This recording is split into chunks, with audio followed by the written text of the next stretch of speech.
కవిత ఎపిసోడ్లో మాతో మాట్లాడేందుకు ఎంపీ రఘునందన్ రావు గారు ఉన్నారు. నా ఏంటి కవిత ఎపిసోడ్లో నిన్న సస్పెండ్, ఇవాళ రాజీనామా, మొత్తం ఓవరాల్గా చాలా దగ్గర నుంచి వచ్చిన వాళ్ళు మీరు కూడా ఉద్యమంలో, తెలంగాణ ఉద్యమంలో కావచ్చు, బీఆర్ఎస్ పార్టీలో కావచ్చు, ఓవరాల్గా ఏ ఎపిసోడ్ని ఎట్లా చూస్తారు? కవిత ఆ పార్టీలో మనలేదు అనేది ఆమె ఉత్తరం బయటకు వచ్చిన మరుక్షణమే చాలా స్పష్టంగా నా అంచనా, నాకు అవగతమైనటువంటి విషయాన్ని నేను మీతో షేర్ చేసుకున్నాను. నేను షేర్ చేసుకున్నటువంటి విషయాలే జరుగుతూ ఉన్నాయి. ఇప్పుడు కాకపోతే ఇంకో 4 రోజులకు అదే జరుగుతుంది అనేది నిరూపించబడుతుంది.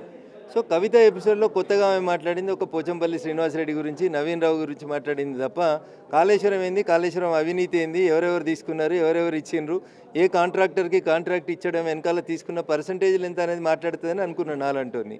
ఇలా కొత్త ఏమున్నాయన్నా, మిగతా అన్ని దుబ్బాక ఉప ఎన్నిక, రఘునందన్ రావు, ఏరోప్లేన్లు ఇద్దరు కలిసి వచ్చిర్రు, ఇవన్నీ గతమే కదన్నా. నేను మే 13, 2013లో మాట్లాడిన విషయాలనే కొన్ని ఈరోజు కవిత కొత్తగా మాట్లాడినట్టు కనబడతా ఉంది. రఘునందన్ రావు దుబ్బాకలో, హరీష్ రావు, సంతోష్ రావుల వల్లనే గెలిచారు. అట్లనే హుజూరాబాద్ కూడా సంతోష్ రావు, హరీష్ రావుల వల్లనే 2 స్థానాలు కోల్పోయామనేది కూడా ఒక ప్రధానమైనటువంటి కామెంట్ చేసినటువంటి. నిజంగా రఘునందన్ రావు, హరీష్ రావు, సంతోష్ రావుల వల్ల గెలిచారా? దుబ్బాక ఉప ఎన్నికలో రఘునందన్ రావు గెలుపు అనేది ఎవరు ఊహించినటువంటి గెలుపు. అది దుబ్బాక ప్రజలు ఇచ్చినటువంటి ఒక గొప్ప తీర్పు. భారతీయ జనతా పార్టీ నాయకులు, కార్యకర్తలు కడుపులో పేగుల దగ్గర కొట్లాడి తెచ్చినటువంటి ఫలితం. దాన్ని ఎవరు తక్కువ చేసి చూపెట్టాలని ప్రయత్నం చేసినా, నా గెలుపుని ఎవరు అవమానించాలని చూసినా ఖచ్చితంగా వాళ్ళకి మా కార్యకర్తల ఉసురు, మా దుబ్బాక ప్రజల ఉసురు దాకుతుంది. కాబట్టి అది గెలుపు పూర్తిగా భారతీయ జనతా పార్టీ కార్యకర్తలు, దుబ్బాక ప్రజల కోపము, హరీష్ రావు మీద కోపాన్ని ప్రజ్వలించినటువంటి ఉప ఎన్నిక ఫలితం. ఎందుకు కవిత మీ పేరును ప్రస్తావించి పర్టికులర్గా? నా ఒక్క పేరు ప్రస్తావించలే ఆమె. ఈ రెండు స్థానాలు గెలుపులో నేను మళ్ళీ చెప్తా ఉన్నా, దుబ్బాక ఉప ఎన్నిక ఫలితం తర్వాత వాళ్ళు భూమి మీదకి రావాలని, భూమి మీదకి వచ్చి రియలైజ్ కావాలని నాలాంటి వాళ్ళు కోరుకున్నాం. వాళ్ళు భూమి మీద లేరాళ్ళు. భూమి మీద లేకుండా కేటీఆర్ అంటాడు ఏమంటాడు, 1700 ఓట్లతోటి గెలిస్తే గెలుపు అంటాడు. 171 ఓట్లతోటి గెలిచినోడు కూడా 1700 ఓట్లతోటి గెలిచినోడిని ఎక్కిరిస్తాడు. సిరిసిల్లలో కేటీఆర్ ఫస్ట్ టైం 2009లో గెలిచింది 171 ఓట్లతోటి, పోస్టల్ ఓట్లతోటి గెలిచిండు. ఆయన వచ్చి 1700 ఓట్లతోటి గెలిస్తే కూడా గెలుపు అని ఇట్లా మెడల్ ఇట్లా పెట్టి మాట్లాడుతూ ఉంటాడు టీవీ ఛానళ్ళలో కూర్చొని. నాయన పేరు లేకపోతే అడ్రస్ లేనాడు ఆయన. కాబట్టి ఆయన నా గురించి మాట్లాడడం అనేది తగదు. నేను ప్రజల ఆశీస్సులతో గెలిచిన, నేను పడే కష్టాన్ని గమనించి ప్రజలు ఓట్లేసిర్రు.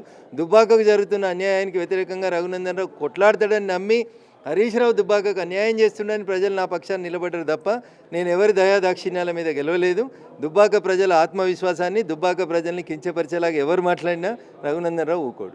హరీష్ రావు గ్యాంగులు, ఇటు సంతోష్ రావు గ్యాంగులకు కేంద్రంలో బీజేపీ వత్తాసు పలుకుతుంది. ఆ వత్తాసు వల్లనే ఒక జనగల్ల కేసీఆర్ని పట్టి పీడిస్తున్నారనే ఒక కామెంట్ కూడా ఆమె ప్రధానంగా మీ పార్టీ పైన చేసినట్టు. భారతీయ జనతా పార్టీకి హరీష్ రావు గారికి, భారతీయ జనతా పార్టీకి సంతోష్ రావుకి సంబంధం లేదు. గ్రీన్ ఛాలెంజ్ పేరిట మీ తమ్ముడు చేసినటువంటి అక్రమాలు నీకు ఎప్పుడో తెలుసు కదా చెల్లె, 7 ఏళ్ల కింద తెలుసు కదా. అప్పుడు ఎందుకు మాట్లాడలేదు? సినిమా వాళ్ళని బెదిరిస్తున్నాడు, సినిమా హీరోయిన్లను తీసుకొస్తున్నారు, వీళ్ళంతా నాటకాలు వేస్తున్నారు, వాళ్ళతో 5 కోట్లు వీళ్ళతోటి 10 కోట్లని ప్రకటింపజేస్తున్నారు, ఈ పైసలన్నీ ఏడిపోతున్నాయని ఇయ్యాలి ఎందుకు అడుగుతుంది చెల్లె? ఆ రోజే అడగాలి కదా. మా నాన్న హరితారం పెడితే నువ్వు గ్రీన్ ఛాలెంజ్ పెట్టినావు, నువ్వేమో నీరాని ఇంట్లోకి వెళ్ళి ఎందుకు వెళ్ళగొట్టలేకపోయింది? కాబట్టి వాళ్ళిద్దరూ జలగల్లా పట్టి పీడిస్తున్నారా, ఇంకేమైనా చేసిరా అనే విషయంలో వాళ్ళు ఎంత తప్పు చేసిరో మీకు కూడా అంతే బాధ్యత ఉంటుంది. ఇలా చెప్తున్నారు కదా మీరు, నేను కేసీఆర్ గారి బిడ్డను, కేసీఆర్ రక్తం పంచుకొని పుట్టినాను, కేసీఆర్ చిట్కనేలు పట్టుకొని పెరిగినాను. మరి కేసీఆర్కి అన్యాయం జరుగుతుంటే అధికారంలో ఉన్నప్పుడు ఎందుకు మాట్లాడలేదు? మాట్లాడుంటే బాగుండేది. బీజేపీ బీఆర్ఎస్ ఒక్కటే ఒక వస్తుంది గతం నుంచి కూడా, బీజేపీలో బీఆర్ఎస్ విలీనం అవుతుంది అనేది. కవిత ఎపిసోడ్లో బీజేపీ చేయిస్తుందా, లేదంటే బీఆర్ఎస్ఏ కావాలని స్టంట్ చేస్తుందా? కవిత ఎపిసోడ్ బీజేపీకి లాభమా, నష్టమా? బీఆర్ఎస్కి లాభమా, నష్టం అంటే ఏం చెప్పారు? అన్న టీఆర్ఎస్ పార్టీకి సంబంధించిన అందరు నాయకులు కూడా కవితను వెనకాలండి నడిపిస్తుంది రాష్ట్ర ముఖ్యమంత్రి రేవంత్ రెడ్డి గారు అని చెప్తున్నారు. కొందరు అంటున్నారు కాంగ్రెస్ వాళ్ళు కవిత వెనకాల బీజేపీ ఉంది అని అంటున్నారు. కవిత వెనకాల ఎవరున్నారు అనేది అంత చిన్నపిల్ల కవిత అమాయకురాలని నేను అనుకోను.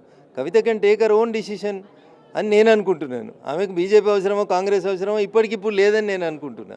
భవిష్యత్తులో అవసరం ఉన్నప్పుడు ఆమె వస్తుందేమో, అప్పుడు వస్తే మీకు చెప్పే వస్తుంది అనుకుంటా, అప్పుడు మాట్లాడుకుందాం. ఇంకొక ప్రధాన అంశం, బ్లూఫిన్ ఏదో కంపెనీ పేరు చెప్పింది, 750 కోట్ల ప్రజాధనాన్ని లూటు చేసి అక్కడ ఒక ప్రాజెక్టు నిర్మిస్తున్నారు అనేది కూడా ఒక ప్రధాన. మీ స్టాండ్ ఏమన్నా? నేను ఏసీబీకి దానికి సంబంధించి కంప్లైంట్ చేస్తాను. నా విజ్ఞప్తి ఏంటంటే మీడియా మిత్రులతోటి ఇన్వెస్టిగేటివ్ జర్నలిజం చేయాల్సింది మా మీడియా మిత్రులే. నేను ఆడికేలే వచ్చిన, నాకు కొంచెం క్లూ వచ్చింది, నేను దాని మీద ఇన్వెస్టిగేషన్ మొదలు పెడతా. మీరు కూడా కంపెనీ ఏంది, ఆ పోచంపల్లి శ్రీనివాసరెడ్డి ఎవరు, ఆయన ఆస్తులు ఏంది, ఆయన ఊర్లో శ్రీమంతుడు ఆయన ఎందుకు పిలుస్తారు, ఆయనను కొంచెం విచారణ ప్రారంభించారు. మీరు కూడా ఇన్వెస్టిగేటివ్ జర్నలిజం చేయండి. మీకు ఏమైనా సమాచారం వస్తే నాకు చెప్పుండ్రి. కేంద్ర సంస్థలకు కంప్లైంట్ ఇవ్వమంటే నేను దగ్గరుండి ఇస్తాను. కవిత ఎపిసోడ్లో బీజేపీ ప్రధానంగా ఉంది. బీజేపీలోకి కవిత వస్తే బీజేపీ కోసమే కవిత అట్లా చేస్తుంది అనేది ఒకటి ఉంది. బీజేపీలోకి వస్తే తీసుకుంటారా? నిన్న మా పార్టీ అధ్యక్షుడు గౌరవనీయులు రామచంద్రరావు గారు క్లియర్గా చెప్పినారు. భారతీయ జనతా పార్టీలో అధ్యక్షుడి నిర్ణయం తుది నిర్ణయం. అధ్యక్షుడు చెప్పినాడు అవినీతి పరులకి మా పార్టీలో స్థానం లేదని. అధ్యక్షుడు నిర్ణయం మార్చుకున్నప్పుడు ఖచ్చితంగా మీ ద్వారా ప్రపంచానికి చెప్తాడు. అప్పుడు మీరు ఆ ప్రశ్న అడుగుండ్రి. ఇప్పుడు మా అధ్యక్షుడి నిర్ణయమే మా నిర్ణయం, అప్పటిదాకా అట్లే ఉంటుంది. సో ఇది కవిత ఎపిసోడ్ అంతా కూడా పాత ముచ్చటనే. ఆ ముచ్చట్లన్నీ బీజేపీ ఎప్పుడో చెప్పుకొచ్చింది. ఇప్పుడు కొత్తగా వినాల్సిన అవసరం కూడా లేదనేది కూడా చాలా స్పష్టంగా రఘునందరావు చెప్తున్నాడు. అట్లనే బ్లూ ఫిన్ అంటే ఎవరు, ఈ పోచంపల్లి శ్రీనివాసరెడ్డి కావచ్చు, లేకపోతే సంతోష్రావు కావచ్చు, నవీన్ రావులు కావచ్చు, వీళ్ళంతా ఎవరు, ప్రభుత్వం దృష్టి పెట్టాలి వాటి మీద, పూర్తి స్థాయిలో విచారణ కూడా చేపట్టాలనేది కూడా రఘునందరావు చెప్తున్నటువంటి పరిస్థితి. Video journalist Goustav Venkat, big TV, Hyderabad.